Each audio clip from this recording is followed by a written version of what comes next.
Well, Mom, how about making sandwiches for us every day until you can get together $30,000? If you don't, I won't let you see Amelia anymore. Such an unreasonable demand from my eldest son turned my life upside down. Before dawn, I was making sandwiches for his family and delivering them, then heading to the care facility. Worn out from fatigue and lack of sleep, I just couldn't bring myself to cut ties with him, all because of my love for my adorable granddaughter, Amelia. But one day, a tearful Amelia revealed a shocking truth her parents had kept hidden. I can't forgive them anymore. I reached my breaking point and decided to fight back. My name is Emma. I am 72 years old. I lost my husband last year and now live alone in our family home. My husband, who was the same age as me, developed dementia in his later years. I took care of him at home for a while, but the last year was spent under the care of a facility. Because of that, I still have a connection to that facility, even after he's gone. I was mentally and physically exhausted from caregiving, and the staff at the facility were truly kind to me. Thanks to them, I believe my husband spent his last year in peace. The facility was always short-staffed and extremely busy. After my husband passed away, I talked to the staff and decided to help out in any small way I could. I've always been good at cooking and baking, so I would make sandwiches and desserts for the staff whenever I went to the facility.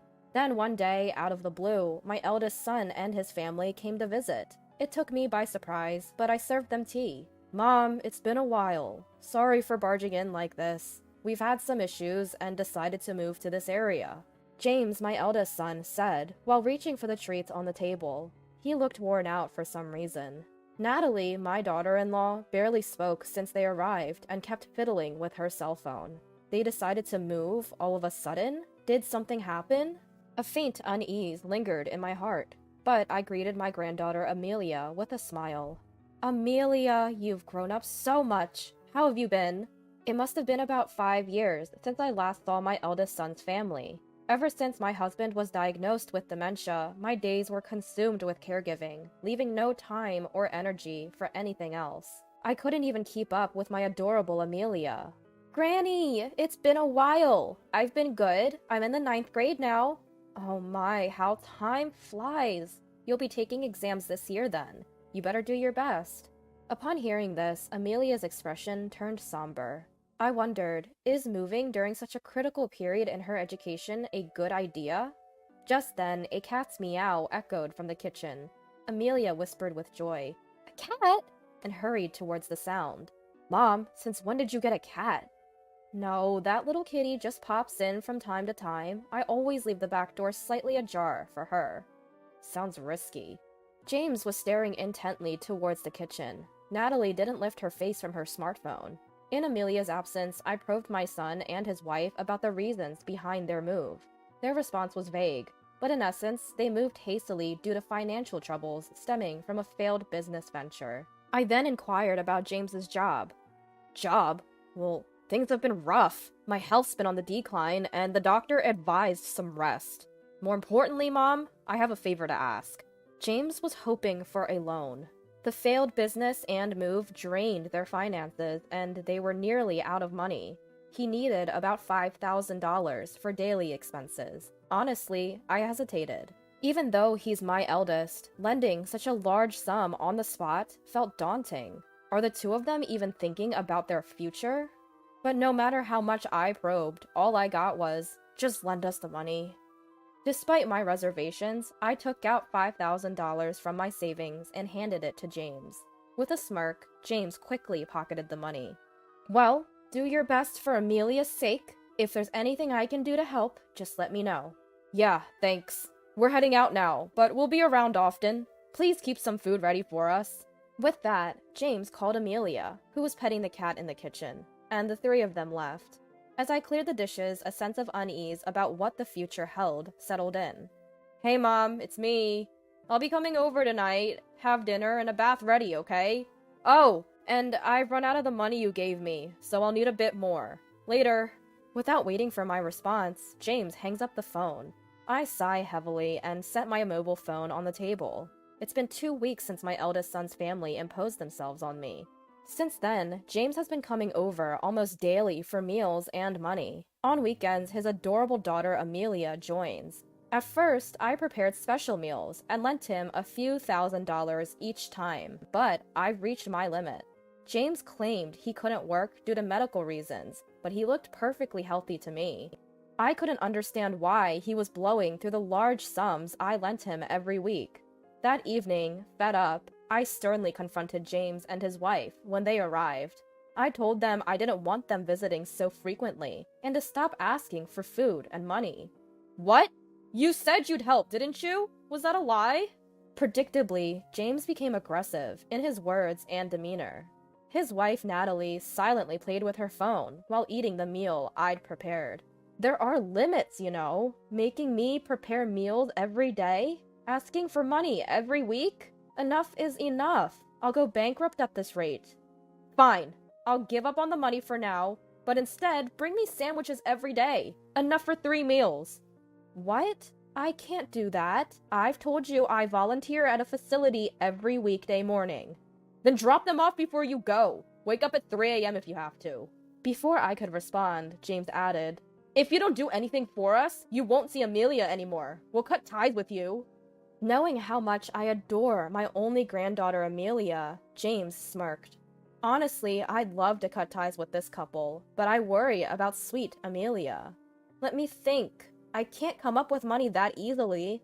Then at least gather around $30,000 for now. And remember the sandwiches daily. Let's go, Natalie. From now on, we don't have to come here every day, since Mom will deliver our sandwiches. From that day on, my life dramatically changed. I would wake up before dawn to prepare sandwiches for James's family, deliver them, and then head to the facility. Exhausted and sleep-deprived, my love for Amelia stopped me from cutting ties with my son. This exhausting routine continued for about a month. Then, unexpectedly, Amelia visited alone one weekend. I greeted her with a smile, but she looked somber. "To be honest, Dad told me not to visit you anymore," Amelia confessed as she gently stroked our family cat in the kitchen. "They make you prepare sandwiches every day while they just laze around at home. I'm so sorry." "You don't need to apologize, Amelia." "Well, I am a bit worried about those two, but how's the new school? Are you keeping up with your studies?" I tried to shift the topic with a cheerful tone, but Amelia remained silent, tears streaming down her face. Caught off guard, I comforted her by rubbing her back. Eventually, she broke down crying even louder. Not understanding the reason, I patiently waited for Amelia to calm down. When she finally stopped crying, she revealed a shocking truth. Amelia hadn't been attending middle school since they moved here. Not just that, she claimed James forced her to lie about her age and work several part-time jobs. All the money she earned went straight into James's pocket. Furthermore, James took away her cell phone when they moved. One night, he suddenly said, "We're moving!" And she was forced onto a truck without even saying goodbye to her friends or teachers. James had forcefully made her promise not to tell me, her grandmother, about all this. I was dumbfounded by the shocking revelations pouring from Amelia's tear-filled eyes. It seemed as if they had moved, secretly, in the dead of night. What could have possibly happened to my eldest son and his wife? That's how it was. "Amelia, you've been struggling all this time? I'm sorry I didn't notice earlier, but thank you for telling me." "No, I should apologize. I didn't want to upset you. You know, I overheard Dad and Mom talking about you yesterday. They were planning to secretly take some sort of property deed from your place, and then pretend you have dementia to place you in a facility. I just couldn't hold it in anymore." Unable to hold back, Amelia began to cry again. I hugged her tightly. No matter what, I couldn't forgive my eldest son anymore. Until now, I endured everything for dear Amelia's sake, but I've reached my breaking point. James is clearly an adult and a parent himself. He must face the consequences of his actions. I made up my mind silently. "Amelia, you don't need to worry. Leave everything to me. Oh, by the way, where are you planning to take your school entrance exams?" I smiled at Amelia, trying to encourage her. Amelia, her eyes red from crying, looked a little comforted. "Well, I want to go to a place called Winchester Culinary School. With everything going on and lack of money, I might not even be able to apply." "Oh, the Winchester Culinary School! I know it. It's a vocational school for cooking and baking, right?" The person who founded it was in the same class as your grandfather and me. It's a good school. Really? That's amazing. I love the dishes you make. I want to make people smile with my cooking, just like you. After that, Amelia shared her dreams with me. She told me that despite her tough circumstances, she never gave up and continued studying diligently. I encouraged Amelia and made her promise to continue her studies. After seeing Amelia off, I quickly took action. First, I decided to investigate my eldest son and his wife, so I hired a private investigator. A week later, after receiving the investigation results and pondering them, I made several contacts. Once everything was in order, I called James. I have something substantial to give him. He must bring Natalie and Amelia with him. Thinking he'd finally get his hands on the big bucks, James eagerly agreed to the conditions, deciding to meet at a coffee shop over the weekend. I was seated by the coffee shop's window, engrossed in my phone, when James and his family approached. I set my phone down on the table and exchanged greetings. "Hey, give me the money already. Do you want to be cut off from us?" Immediately, James reached for the thick brown envelope by my side, filled to the brim. Pulling the envelope closer, I held onto it firmly. "If you really want, we can sever ties. But before that, I have some things to confirm with you. Only after that will I hand this over." I began by pointing out that ever since their move, they hadn't enrolled Amelia in middle school and had been making her work illegally on the side.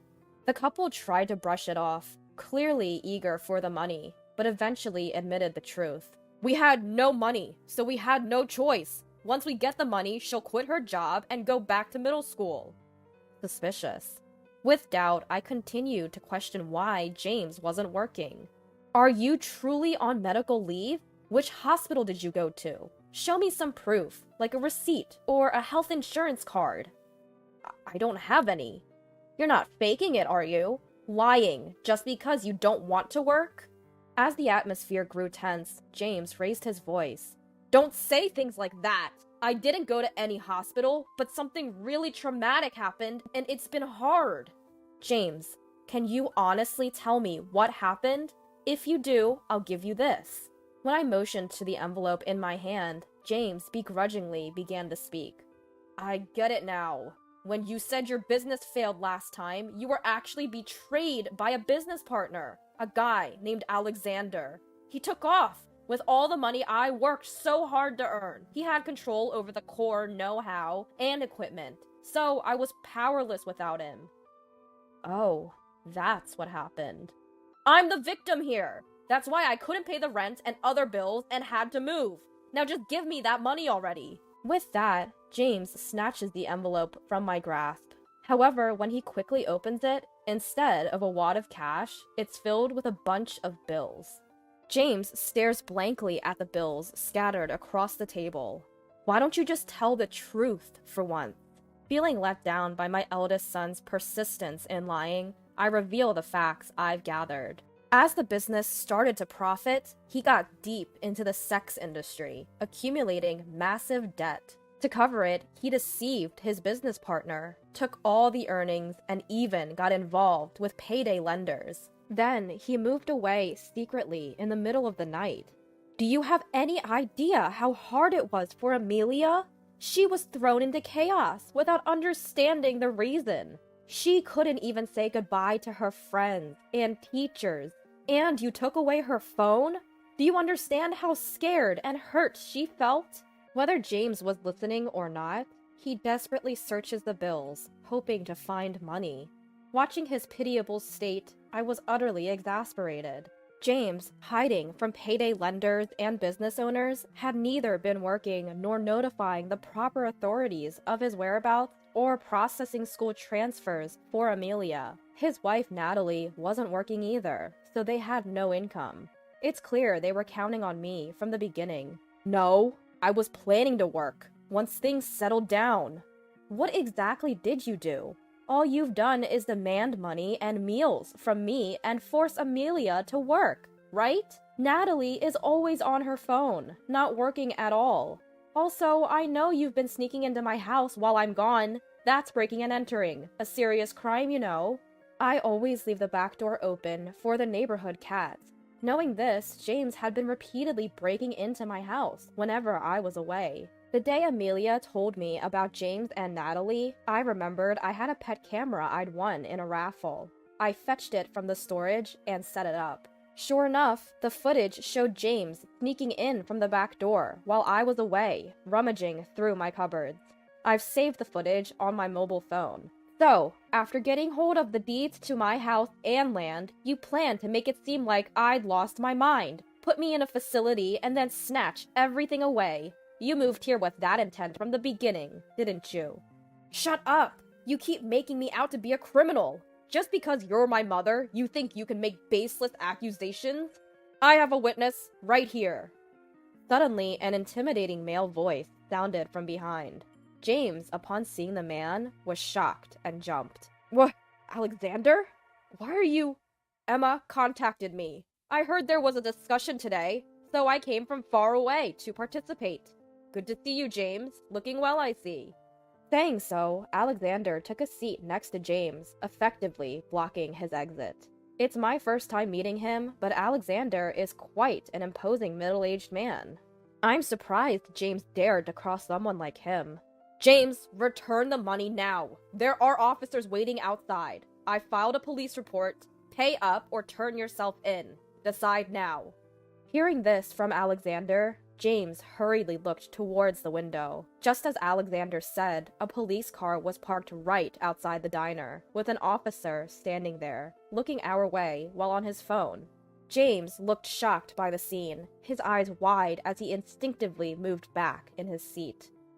Wait, Alexander, I was wrong. I'm truly sorry. I'll pay you back, I promise. I wasn't running away. I just needed a little more time. Just a bit longer, please. Maybe another 2 weeks? So you plan to sneak out in the middle of the night and move again. You think I trust the words of someone who's lied to me once? I'll ask one more time. Will you return the $30,000 you stole from me now, or will you go to the officer outside? Which is it? Finally, he'd be arrested. A tangible, profound fear overtook James, sweat forming on his brow. Trembling, James just stared at the table silently for a moment. Eventually, James's bloodshot eyes slowly turned to face me. Hey, Mom, are you okay with this? If I get arrested, Amelia will be the daughter of a criminal. Your meddling has ruined your sweet granddaughter's life. If you don't want that, give me the money. Alexander, I'm sorry to interrupt, but could I borrow your cell phone? Mine isn't working right now. I need to dial this number. Cutting off James's desperate plea, I abruptly addressed Alexander. Ignoring the dumbfounded James, I took the phone that Alexander handed over willingly and dialed a number. Switching the call to speaker mode, I placed the phone on the table. Amelia, I'm calling the dean of the Winchester Culinary School. I've already briefed him about your situation. Please, have a chat with him. Amelia was visibly flustered. What? Shortly, the call connected, and a flustered Amelia picked up the phone. A deep, calm male voice came through from the other end. Hello, this is William. Oh, hi! My name's Amelia. I love my grandmother's cooking. And I want to be able to make dishes that bring joy to people too. I want to join the Winchester Culinary School. It was a call with the dean of the prestigious Winchester Culinary School. Amelia, filled with nervous excitement, tried her best to convey her feelings. Dean William listened intently, occasionally nodding and giving encouraging murmurs. I see. Thank you for sharing, Amelia. It seems you've been through a lot. Your grandmother Emma is an old friend of mine. I'm aware of the situation. Amelia, once so excited, suddenly went silent. That's right, she had no hope for exams or the future. Like a deflating balloon, her shoulders slumped in disappointment. But you know, that doesn't matter. You have dreams and you're working hard towards them. You've honored our Winchester Culinary School by choosing it as your first step. We give everyone an equal chance and support all students, no matter their background. Come, take the test with integrity. We'll be waiting. The call ended. I thanked him and handed the mobile phone back to Alexander. Yes, Amelia will be fine now. I can turn myself in without any worries. James's face went blank, and he froze. For those who might not know, The Winchester Culinary School is where Amelia wants to study. It's a professional cooking school. Despite the challenges from her clueless parents, nothing will hold her back. Amelia looked at her father. Her cheeks were still flushed from the tension of the call, but her eyes sparkled. James looked deflated, avoiding eye contact, clearly embarrassed. Prompted by Alexander, James exited the diner. The officer put away his phone and started talking to James. It's disheartening to see your child in police custody, but I want James to take full responsibility for his actions. I picked up the mobile phone left on the table. I had previously consulted with the officer and had him on the line during our conversation. With everything recorded, even James can't escape this time. And one more thing. I turned to Natalie. Throughout the confrontation with James, she seemed disinterested, constantly fiddling with her phone. Natalie, James is with the officer. What will you do? She only briefly met my gaze. Huh? I don't care about that man. I'm divorcing him soon anyway. Amelia looked shocked and turned to her mother. Wait, what about Amelia? Your marital issues are yours, but you need to consider Amelia. I've made up my mind about what I want. I'm tired of his wasteful spending. I just want to live on my terms now. Tears quickly filled Amelia's eyes. With a father like James and now her mother, how much more hurt would they inflict on their daughter? I felt more disheartened than angry and sighed deeply. Later, a resigned James confessed all his crimes at the police station and is still being interrogated. He owed $50,000 from the sex industry, took $30,000 from his former business partner Alexander, and borrowed $20,000 from payday lenders. The total amount he siphoned from me was around $20,000. Of course, both Alexander and I intend to claim every penny. As his mother, it's heartbreaking. I hope this serves as a lesson for him to deeply reflect and atone for his sins. Natalie, being James's ex-wife, was also interrogated. During this, it was discovered she had been scammed. This was a romance scam, where you get sweet-talked by someone you meet on social media, and after establishing a romantic relationship, they skillfully swindle large amounts of money. The person Natalie had been communicating with on her mobile phone claimed to be a super famous, handsome actor. One day, she received a personal direct message just for her and was passionately pursued. Natalie fell head over heels. She kept sending money, doing whatever he asked. Of course, this was an imposter, pretending to be the actor.